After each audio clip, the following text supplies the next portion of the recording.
Kakenhon Menteri Sorkar hak arpun rio terik naiwing kala menjur ya kajing terwaban penteri kam ya ka standard operating procedures SOPs kenang bantek la kam ya kajing pendan kam ya kilait sao Siren batta yet yong haki kali Sorkar.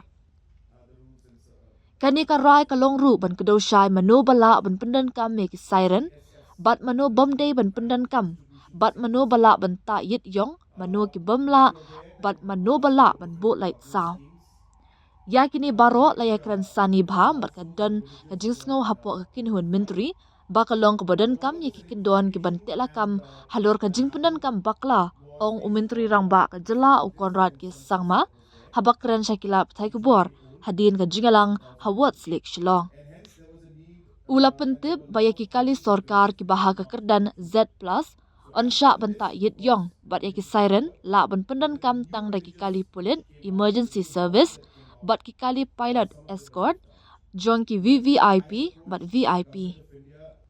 Ha kabaya day bat ki lait sao ngila kren shai bay ki lait sao on dan bala ban pendan kam kata kadeka an jokari. Ya ki flasher bala pendan kam kum ki substitute ru kin long tangling ba ka jingpen bana ba kerpang da katanat transport. Tang kitu ki bala pen bana da ka katanat kin la ban pendan kam ya ki flasher ula ong haba benrap bana kaliang ka chief minister office ru kan satho asya katanat transport nakabenta ka jing jingbin. U konrad ula ong ru baga komiti kabala kli da u principal secretary kan kami halor kan ikakam. Lada kidon kino ki kerdan ya ki badan kam ban kentup ansa aibor ya kan ikak komiti bala kli da u principal secretary ban pen bana lada kadai ban kentup ya uno ne kino ki kerdan ula benram. Halor ka jingpendan kam me ki nameplate menteri rang ba ula ong bakatna transport kan sapen mi ya ka jingpen bana ya ki thop kerteng jong ki beriu ki bala ban pendan kam ya ki nameplate.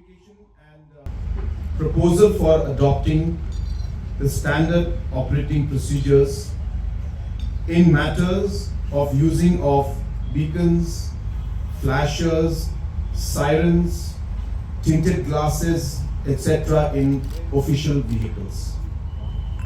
So in a nutshell, what that means is who can use a siren and who cannot use a siren, and also who can have tinted glasses, who can have flashers.